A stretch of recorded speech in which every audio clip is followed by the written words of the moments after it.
Hello, and welcome back for another ACCA video, where in today's recording I'm going to take you through my full tutor analysis of the ACCA pre-seed information for the SBL examination relating to the June 2025 exam sitting for the company Dearn Shoes Ltd.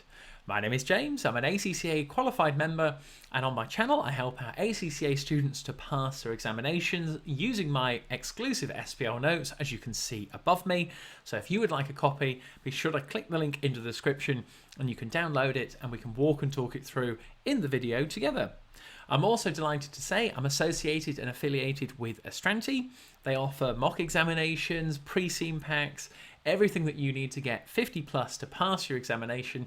Again, I've put the links so you can access those in the description of this video, and for pure transparency on the channel as always, if you were to purchase anything, I'd be entitled to a small percentage which goes to supporting the YouTube channel. So as ever, a massive thank you, and let's get stuck into our part 2 now, going through my exclusive notes on here.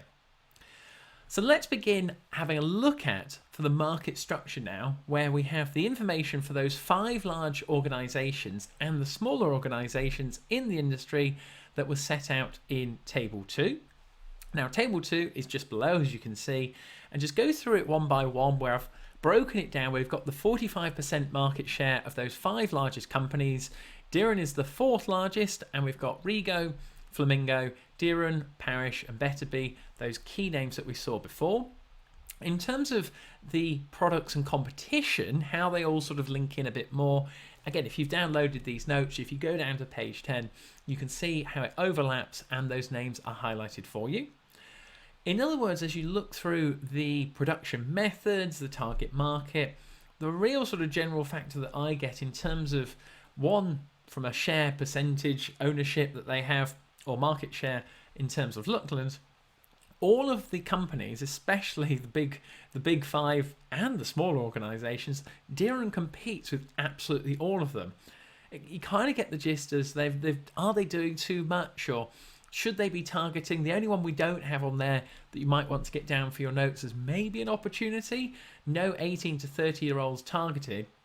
But as you go and look at the other options of Rego, Flamingo, Parish and Betterby, the other companies have found their sort of niche in the marketplace at different price points and different types of shoes.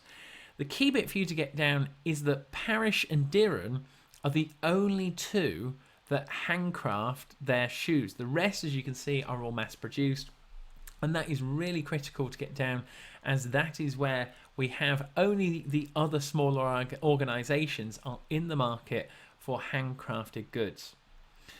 So if we come down to the different sales channels now for a bit more detail, 85% of the revenue earned by Luckland shoe manufacturers comes from shoes made in Luckland. And this is the competitive marketplace that we've been talking about above, where they sell directly to customers through their own branded retail outlets, so that's bricks and mortar on a high street, and their own online stores. Revenue from selling through retail outlets, these are offline sales now, was $2,260 million on there, and that's approximately 60% of the total industry revenue in 2004. Now, before we get on to the next percentages, really key point for you to get down so you don't get confused is, we've just touched on the 85% of the revenue earned by Luckland shoe manufacturers, and that is broken down into the 60% we've just touched on there in terms of the retail outlets, and we're coming on to the point now which is the other 25%, which of course the 60 plus the 25 gives us the total for 85 overall. So the 25% comes from revenue from online sales as a proportion of total sales revenue, has been increasing over the last 10 years and currently stands at approximately 25%, in other words $926 million. Organisations with an online offering do not make online sales outside of Luckland, delivering to Luckland addresses only. So again, from a SWOT analysis point of view, lots of opportunities there that Dearn could be exploiting. Historically, the Luckland industry has had an excellent reputation worldwide for the quality of its products, and so for many years a proportion of Luckland manufacturers' shoes have been exported. In recent years, however, manufacturers of handcrafted shoes in particular have been seeing an increased demand in their products from markets where there are rising levels of disposable income. 15% of the revenue earned by Lachlan-based shoe manufacturers was from exported sales via distributors, predominantly of handcrafted shoes. So those handcrafted shoes, key thing for your notes, you can see on the other side of the page, those are formal shoes that Dearn, parish and smaller organisations actually produce themselves. So again, another opportunity from a SWOT analysis perspective if it was to be tested on the exam. I've also noted here about Porter's value chain, that strategic management tool, helping businesses to identify and improve their competitive advantage. And we've got the 4 elements there about breaking down a business into its primary and supporting activities, adding value, improving efficiency, and developing a competitive strategy. Definitely something I would get down in your notes to make sure you're prepared in case that value chain came up and it could be applied and tested on your exam day. Now, remembering those figures we've just touched on, the 60%, the 25 and the 15, that is the Lachlan footwear manufacturing revenue split for 2004.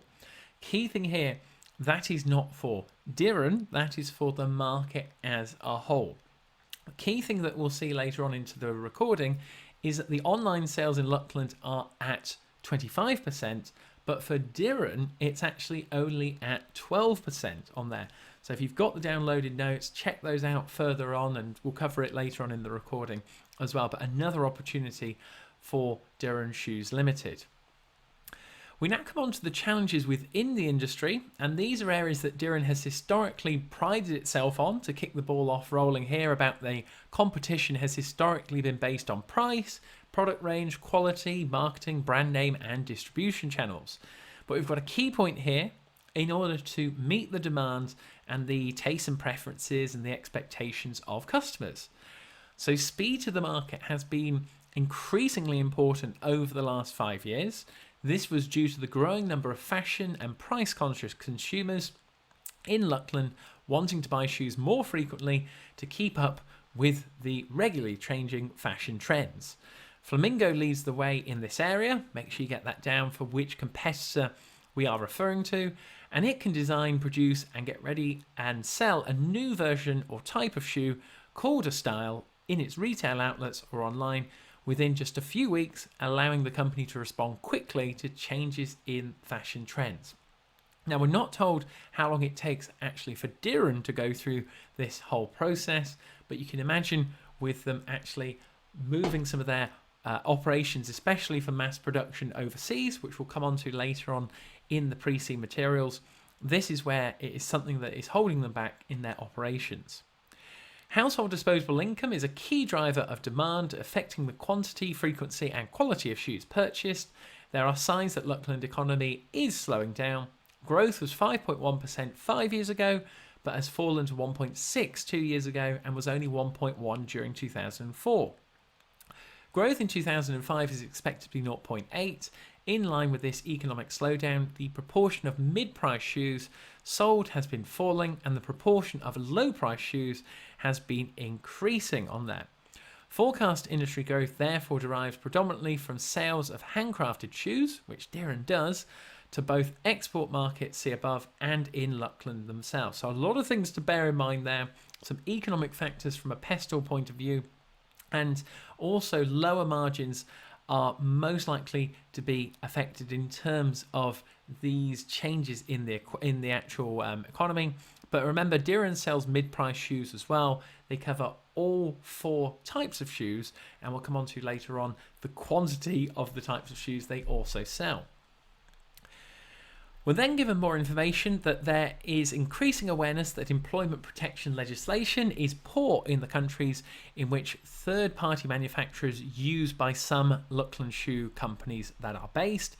In other words, Lachlan, the country where Dearn currently is based, has actually moved some of its manufacturing overseas, and this is where the increased awareness of this in terms of employment protection is becoming more prevalent for consumers. The manufacturing processes used in these countries have been having a negative effect on the environment. As a result, a growing number of customers are unwilling to purchase shoes manufactured actually in these markets, which again we'll come on to. Dearn Shoes Ltd actually produces some of their shoes overseas. Despite the impact on their disposable income, they are still choosing instead the more expensive shoes of manufacturers such as Parrish, which emphasises their Luckland heritage and the quality of their handcrafted shoes. These manufacturers are therefore flourishing in both Luckland and export markets. It's worth noting there, Dearn Shoes Ltd does the same thing that Parrish actually does there, as you can see. So these manufacturers are therefore flourishing. This is an increasing the need for skilled workers in Luckland, as well as attracting new entrants to the industry. So another hint of Porter's 5 forces, a factor there. SWOT analysis, plenty of opportunity, with the aspects of the environment being from a pestle point of view. But key information about a competitor and also how it will impact on the operations of Dearn Shoes Ltd. From production through to disposal, shoe manufacturing and retailing has a big impact on the environment. The manufacturing process releases large amounts of carbon dioxide. The industry was responsible for 1.4% of global greenhouse emissions in 2004. That's a key percentage to remember if you can refer to the environment in a pestle analysis on your exam day, if it was set as a requirement. And another key note for you to get down is no director is in charge of the area of the environment or sustainability. Every year, hundreds of thousands of pairs of shoes are disposed of in Luckland alone, most of which end up in landfill sites. Most materials used in shoe manufacturing take years to biodegrade. So as a result, more environmental factors here, and a large proportion of shoes purchased online are returned to the seller if they do not fit. And if they are not as described as they were on the website, if they are damaged, or if the consumer orders more. And with customers getting the shoes, taking them back, that is increasing the costs relating to the companies. If we come back up to page 5 now, so again we've touched on before that no director is accountable for the environment, or the actual impact of those roles can be found on page 9. One pair, as you can see here, because they are unsure of the size, that was about returning the goods. This adds concerns around the environmental impact of the industry. The level of returns is driven by the fact that there are no universal foot sizing standards, so shoes may not fit, and because many retailers do not charge customers for returning the postage or shipping if the shoes purchased are not wanted. So retailers must absorb those added costs, more environmental factors there that could be referred to. We then come on to the innovation and developments. You can see from my notes plenty of pestle points here about the environment, technology, and we have growing environmental awareness and interest in ethical and sustainably sourced products have led to the development of ethically sourced shoes by a small Luckland-based manufacturer called Kind Shoes Co. That's the only time that company is mentioned throughout the whole pre-seed materials, and they're an organisation which has successfully positioned its ethical and sustainable ethos as an alternative to that of the main manufacturers. Its shoes are made from more expensive, eco-friendly, sustainable resources, which have been ethically sourced, in contrast to the unsustainable, cheaper, man-made materials which are used more in shoe manufacturing. Again, this is what Dearn has been doing, moving some of its actual production and manufacturing overseas. Recycling initiatives have been trialled by a number of manufacturers in other countries, but they are yet to be any significant developments in the area of Luckland. More opportunities there to create customer awareness. There are increasing levels of technological change in the industry. For example, 3D printing can be used to produce prototypes, custom-made shoes, or limited editions of styles. Technology-enabled intelligent shoes are growing trends. They can measure athletic performance, track fitness, and evaluate health metrics and provide personalized feedback to wearers of the shoes. So using Bluetooth to transmit data to a smartphone. Another trend is customizable shoes, particularly athletic shoes, which customers can design and personalize.